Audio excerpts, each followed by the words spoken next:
honestly, if it hadn't been that good, I would have been like, what is going on with you guys? Because like I would have expected this to be really good. Honestly, yeah. Yeah.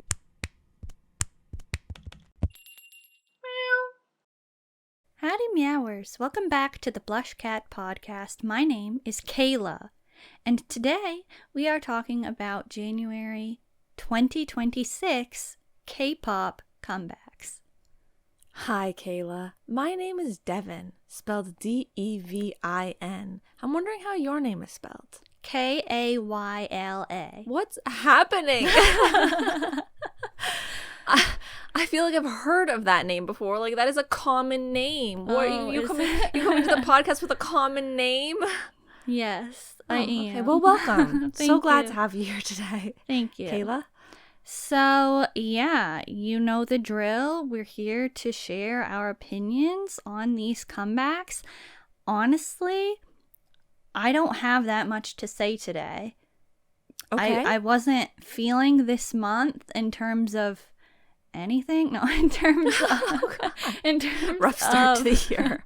K-pop comebacks. There just weren't that many for me.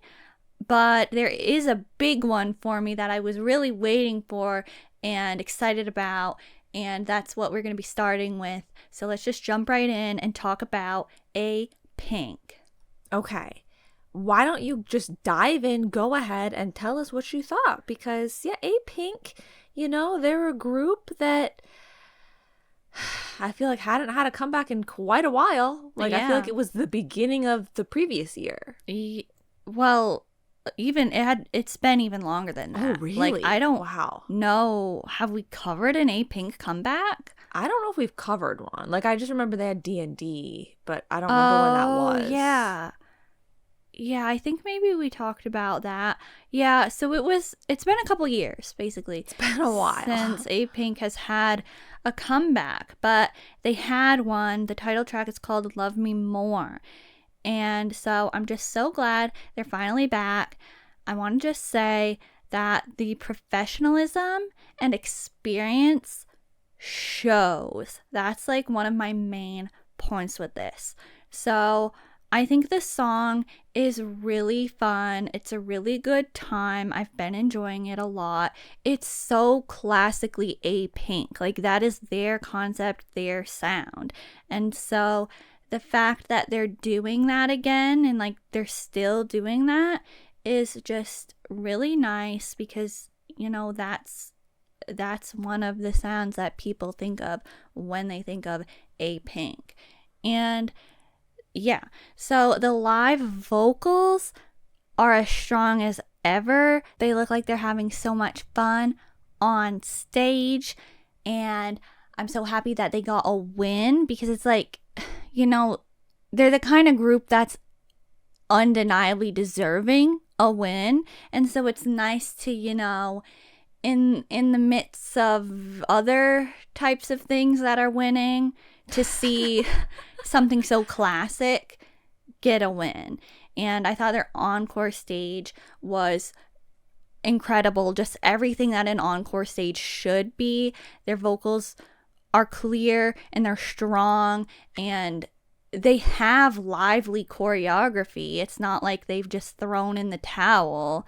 And so, they're showing what, in my opinion, an idol should be capable of doing.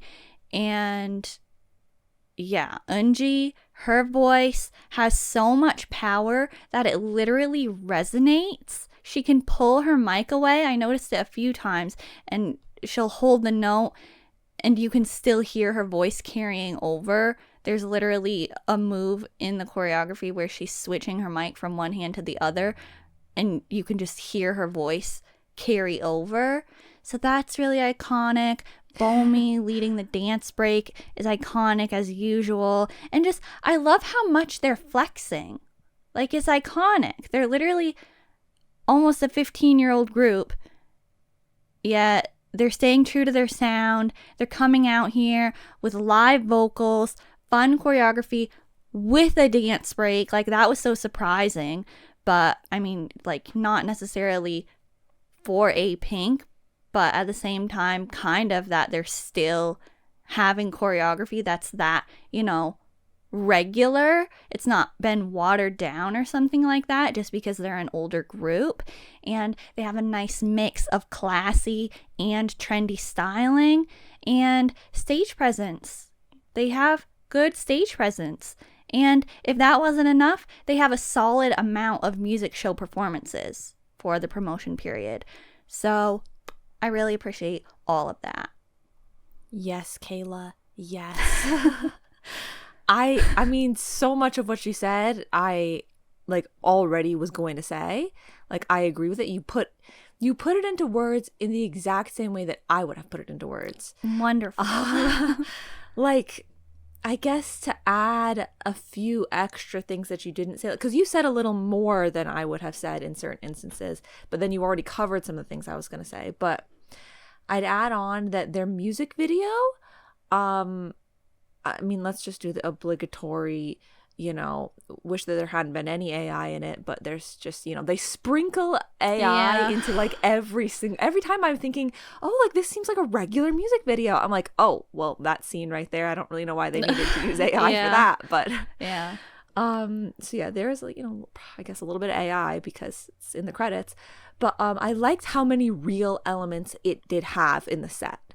Like, you know, they were interacting with real objects and like seemingly had like real like backgrounds and things that they were standing on to a degree. Yeah. It was giving Rudolph the Red-Nosed Reindeer. Yes, absolutely. And I like too like the humorous elements, like the part when they're dancing and then the Snuffleupagus man comes over and is all like, come on, like we gotta go. Like, and they're like, oh what? I thought it was funny. Like I enjoyed the music video. And yeah, like I was thinking, oh, is this giving too like retro that like, you know, the newer audiences won't be as interested in it? But then I'm like, if they liked NCT Dream doing Candy, then I don't see what the issue is here. So I'm like, you know, never mind. It's not too like out of touch, you know, it's not too like old. And the styling did really stand out to me overall of like their whole comeback. Yeah. As just being so like put together. Yeah. You know? That's a good way to put it. Yes. Like I was like, you know, for these outfits or those outfits, am I like absolutely loving the actual like aesthetic direction that they went personally? No, but like they all look so nice. Like it looks so good every time. Like it looked professional. Yes. You know? Like I was just like, I appreciated it. I was like, there's a difference here somehow. Like these people don't look like they're just like put in some outfits. Like they look like it looks done. Yeah. It looks complete. And so I really liked that. Yeah, I think that they did a really good job with it as well. Yeah. I also like that they did more than one B-side on a music show. I really love Sunshine. Obviously, if you've heard the song, you'll know that it's a style that I really like. And Hold My Hand is a nice ballad opportunity. And I thought the other songs on the album were fun as well. And I'm just like, yes, like this is what I want from K-pop. Like just talent and a good time. Yeah, with Sunshine, I actually liked it more when I saw the visual element being included with it. Like when they were on the stage and singing, even though there wasn't really choreography, but they had the band and stuff, I was like, ooh, like I feel like this is making it sort of a moment for me. And so I liked that. Yeah. Okay. Well, that's all that we'll say on Apink for today, and I will let all of you Meowers know right now, that's my biggest one this month.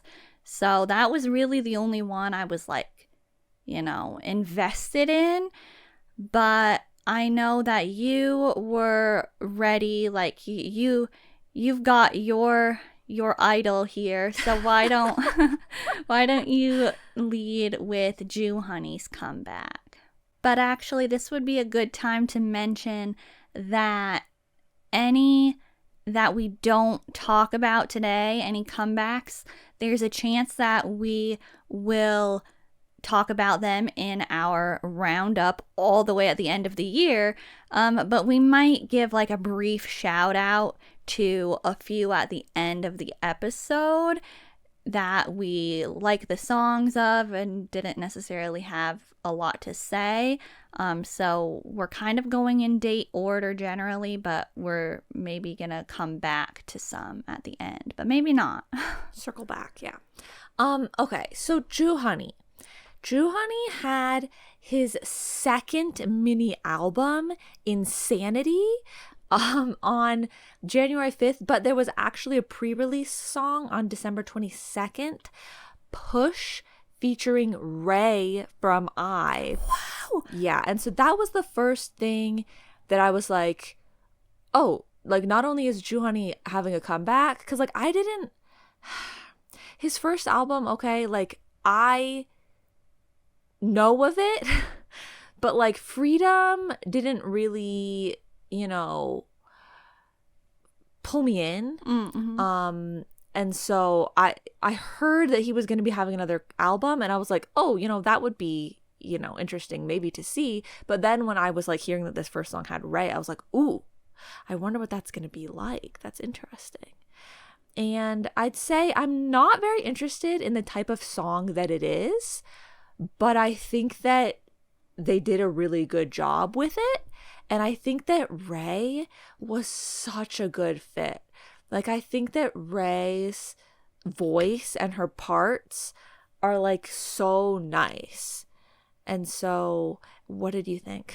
I agree. Well, I mean, not about the part where you're saying it's not really a song like style that you care about.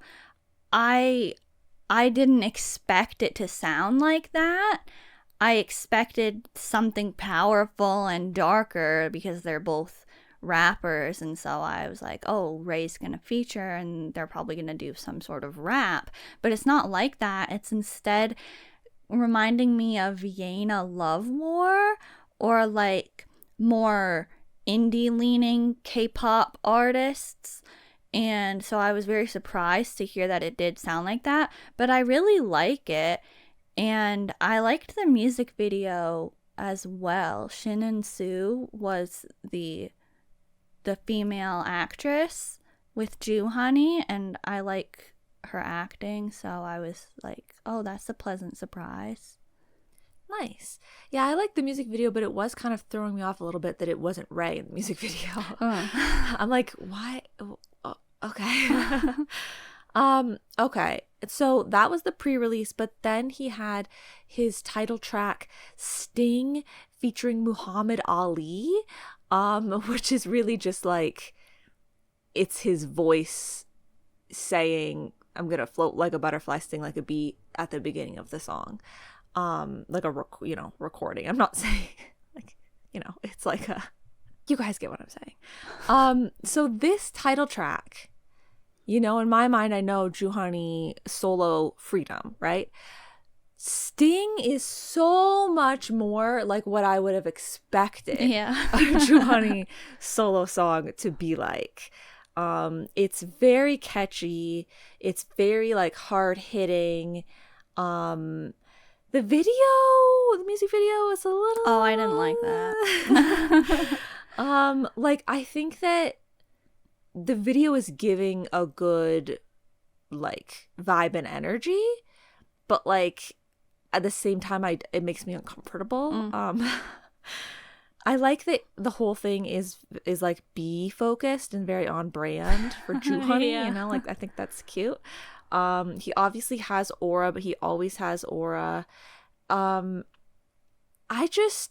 It's so catchy, and when I watched the live stage, it was so fun. Like the fan chants were so fun. Did you hear the fan chants? I did. I was like, wow, this is legendary. That was so iconic.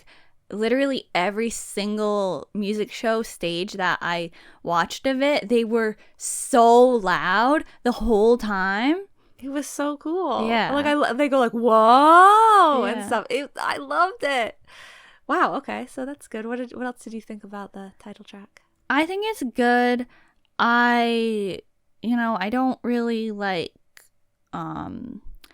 have that many specific things to say about it. I do wish that his stage performances like were more, I don't know, like his live vocals were being overpowered by like the backtrack, and it didn't really feel like what I expected from Joohoney.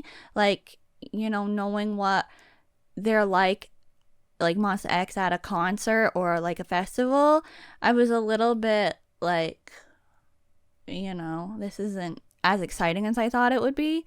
But he was using his inside voice. yeah. So yeah.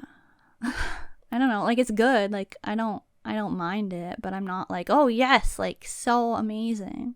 Yeah, I mean, I think just in general, Joohoney's style, I'm always like pop off, but at the same time, like this is a little bit scary, So like, I've never been like this is my exact style, but I always think like he's doing such a good job.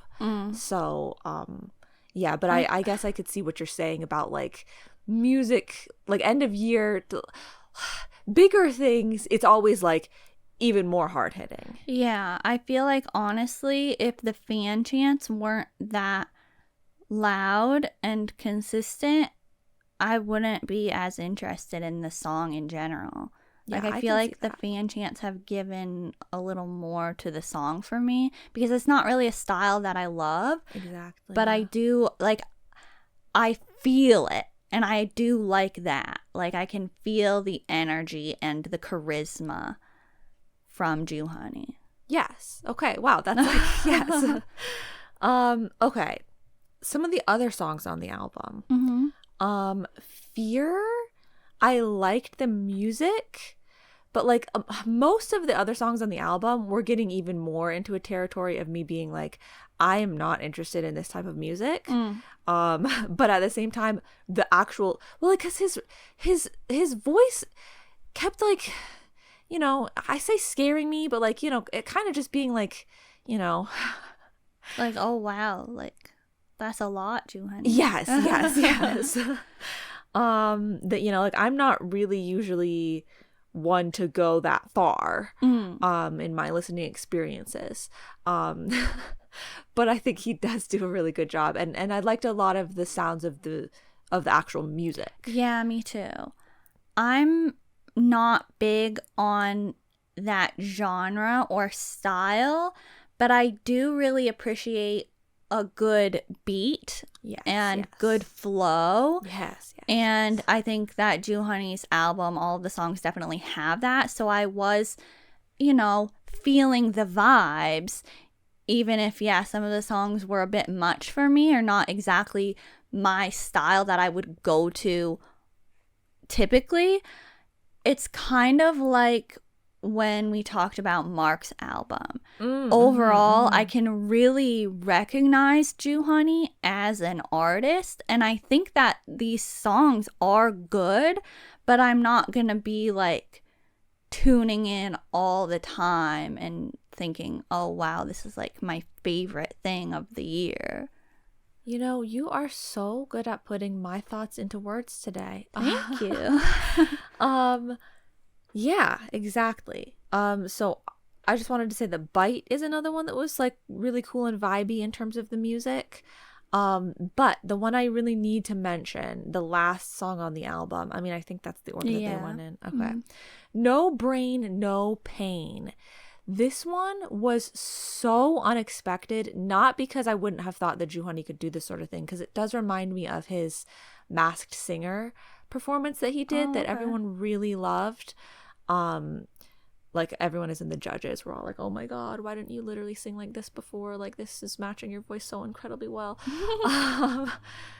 But yeah, not that I didn't think that he could do this, but because none of the other songs on the album were giving this vibe. Yeah. And then all of a sudden he goes for this like busker sort of angle. And it was so good. Yeah, So, I really like this one. Yeah, at this song I was like, wow, this is the type of thing that I would listen to. Yeah, same. And so I just really like to see it. I would love to see maybe him do something with this song, like more. Yeah.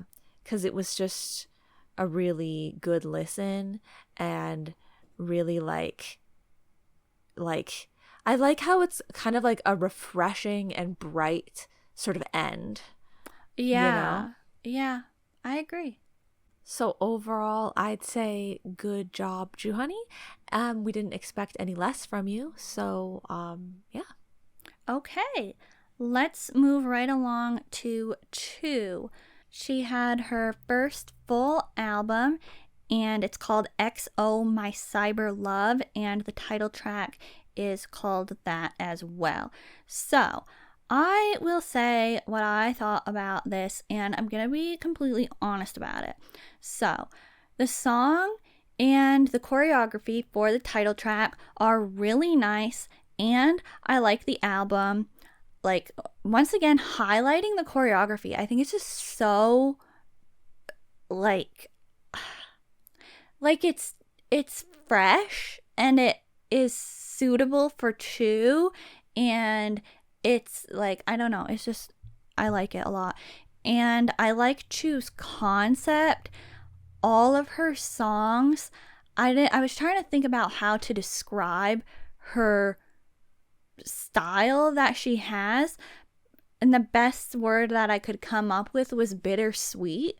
Like, they have this bittersweet feeling where I feel like the music is a lot of the times upbeat, but the way that she's singing, she has so much emotion in her voice, and it can be a little bit like, oh, like, this is like a little bit somber maybe.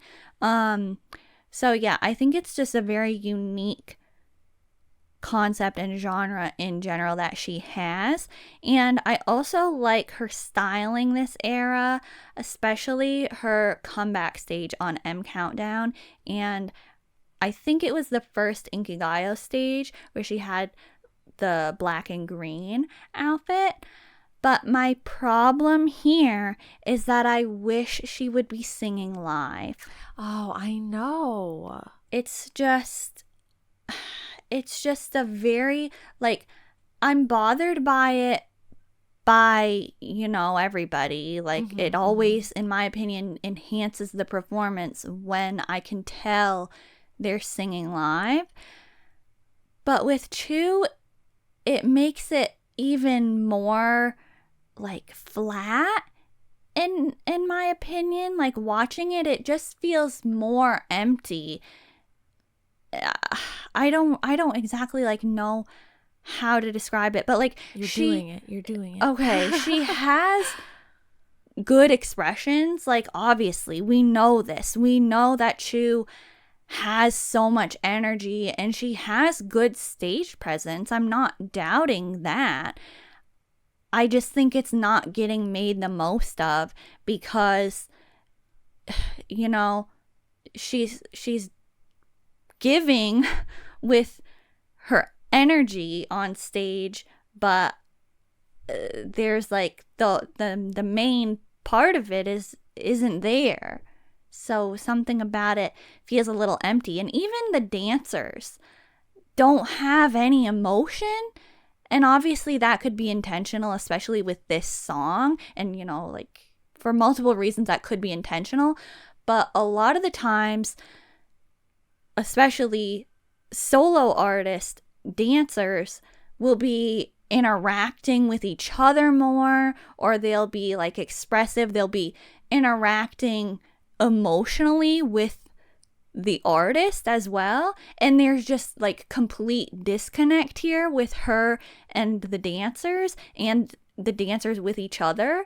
So I don't know, there's something missing in the stage performances for me. So true, queen. No, literally, like, is this because you're like, I don't really have a lot to say on these things, and so you're turning into me because I usually am like, I don't have a lot to say on these things? Because I feel like that is all so accurate to what I was going to say. I literally, you said the words really nice, and that's what I have written down to start. It's like, it was really nice. Like the song and the choreography and her voice and everything, it was really nice. I'm sorry that I kind of have just attributed this sort of floaty style of vocals with IU, but I have. And so she's giving these IU sort of vocal, like wistful tones. Yeah, I guess it is. That's a good comparison because a lot of IUs. Yeah. So yeah, all of that overall, very nice. And I mean, I probably already knew it and realized it before, but like Chuu just really loves love. Because like literally it's like every concept always all the time, I feel like. But so yeah, bittersweet is a really good way to put it.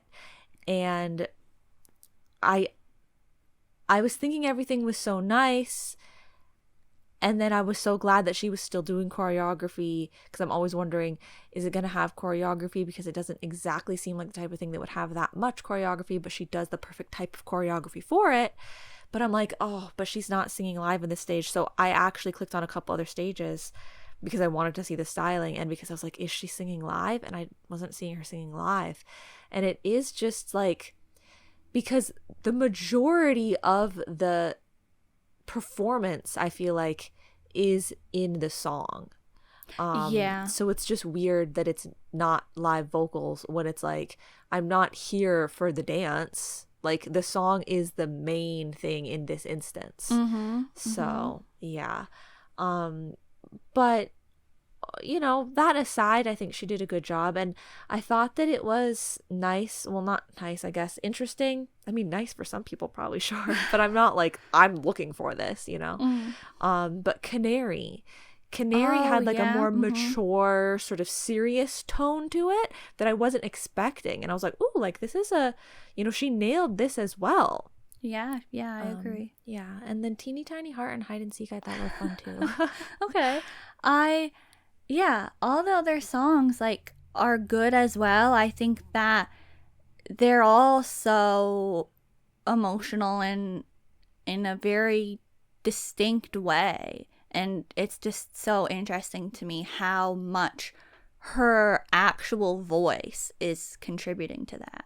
Yes, and I love how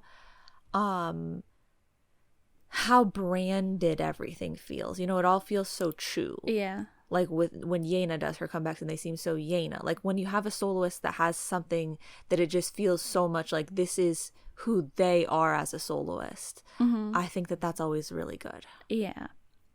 Well, let us move on. We're going to talk about Waker. And they had a third mini in Elixir Spellbound is the name of it, and their title track is called Like That. So, what are your thoughts on this? Okay, I'm gonna be completely honest here. Okay. Can they pick an aesthetic? Can they pick something and just stick to it? For one, but for two, also, can they just do a better job at that? Whoa. Because I'll say right now, the album overall, well, also they could pick an aesthetic there, like you know, a genre. Like I feel like so many of the songs sounded familiar to me, or like another vibe of something else, but they don't really feel like they all go together very much to me. So like it just in general, in terms of like creative direction, I feel like I don't really know what Waker is going for. I almost feel like I want to say they're trying too hard.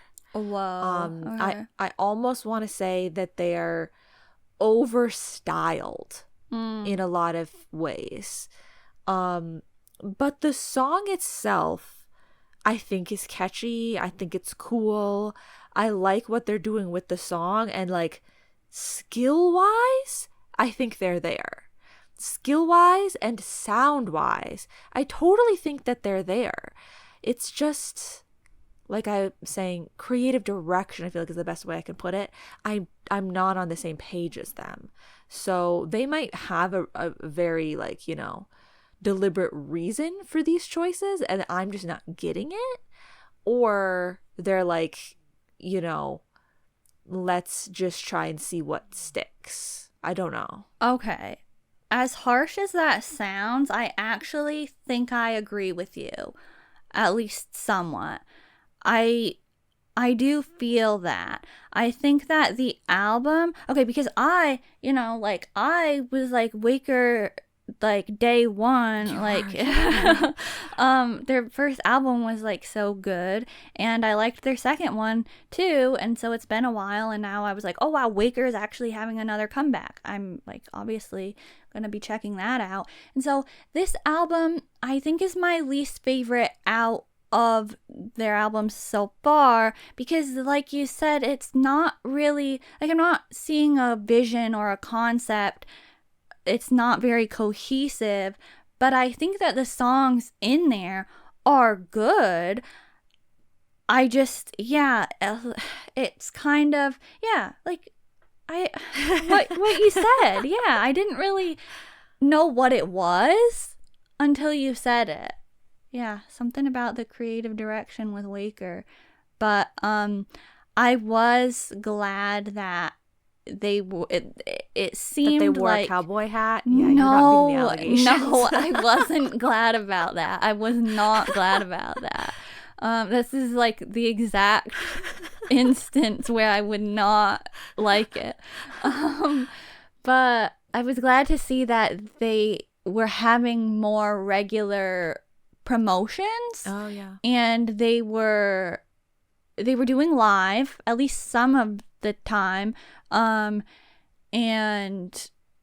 it seems like they're also having a little bit more content on their YouTube channel. You know, I was wondering about that. Like I was, you know, when I knew that we were covering them, I was thinking to myself, oh, I wonder if they ever actually like did anything like with them in it. Yeah. Like, I knew you were always like, can I like see them as people? Yeah. Like they've lost that a little bit this time, like in a positive way. Like they're becoming more real with this comeback. That's good. The title track, I was though hoping it would sound more like Atlantis. It's closer to Vanilla Choco Shake. I like Vanilla Choco Shake better, but it's still fun. So many of their songs are still giving me third gen vibes, and I appreciate once again the length and amount of songs that they are offering. And I mean, like, it's been a long enough time, they should be having that many. And the last thing that I specifically wanted to say was that Dawn Star is really pretty. It reminds me of WOON, something that would be on their 1 to the 11th power equals 1 Power of Destiny album. And yes, I thought that, but I also wanted to specifically bring it up so that I could once again say that album title. If we had a BlushCat bingo, that should be on one of the squares that you mentioned that album. Yeah, you're saying third gen, and I feel that. Like, a lot of their songs were reminding me of things, but I didn't know what. And one of them, Revive, I did pinpoint that one, I think. I was like, this is just B. Oh, this is yeah. a just B sound. Yeah. And then 10 out of 10 I thought was really fun. Sugar Crush really reminds me of something. But yeah, third gen overall I think is fair to say. And probably 101, yeah, that as well. Is 10 out of 10 the one that sounds like Sonic and Sega? Maybe. It was I think it was pretty fast paced. There's definitely one of those on the album. So anything else on Waker? No.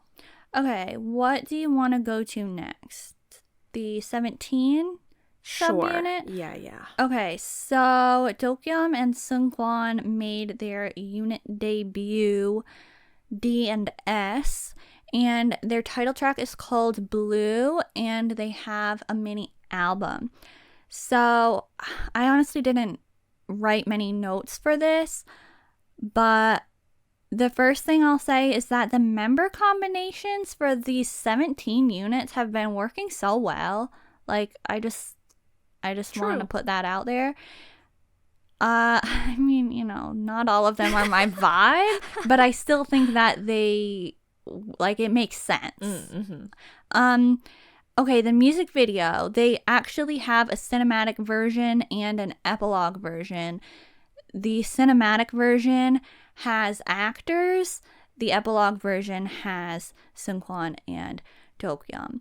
So I like that they have that. I think that we could have, not like all the time. We don't need to be having, like, you know, super long music videos constantly, but I do like that is still something that is occurring in K-pop, having a cinematic version.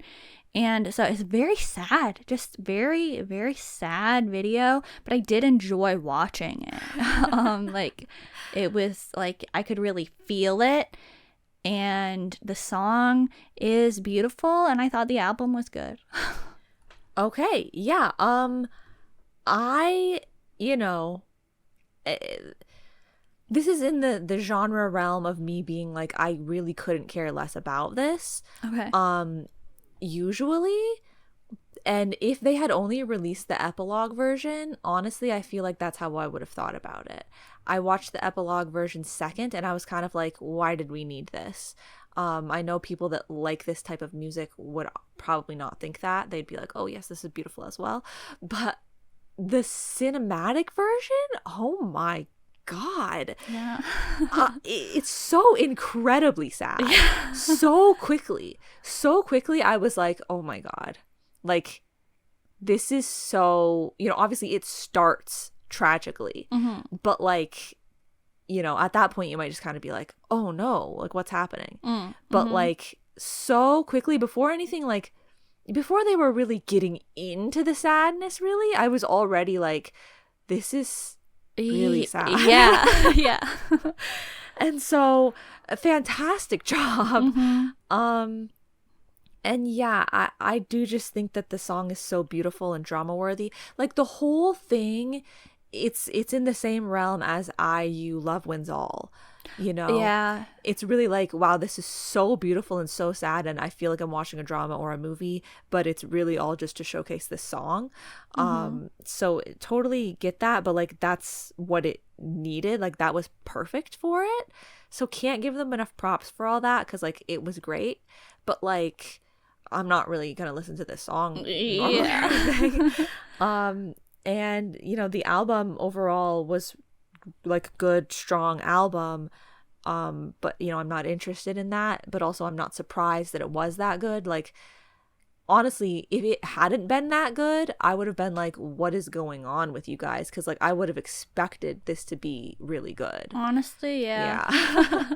So they did a great job, but like, it's not a genre that I'm interested in, but like, good job. Okay. Really good job. I'll also mention, for, you know, that obligatory plave mention of the episode, the way that they are able to, you know, still take part in the shorts trend with this. I really like that, because it's giving singers a chance to sing. So Yeojun and Noah did the song for a short, and it was obviously beautiful. And I saw Minhee from Gravity did it as well, and I'm like, oh, he's not even somebody I would expect to be doing this, but like, that it's just a nice little opportunity. Yeah, I like that. Well, that's, I think, the most important ones to us in our realm. Yeah. But there are other comebacks that we have that we could mention something about. Is there anything like really that you have a comment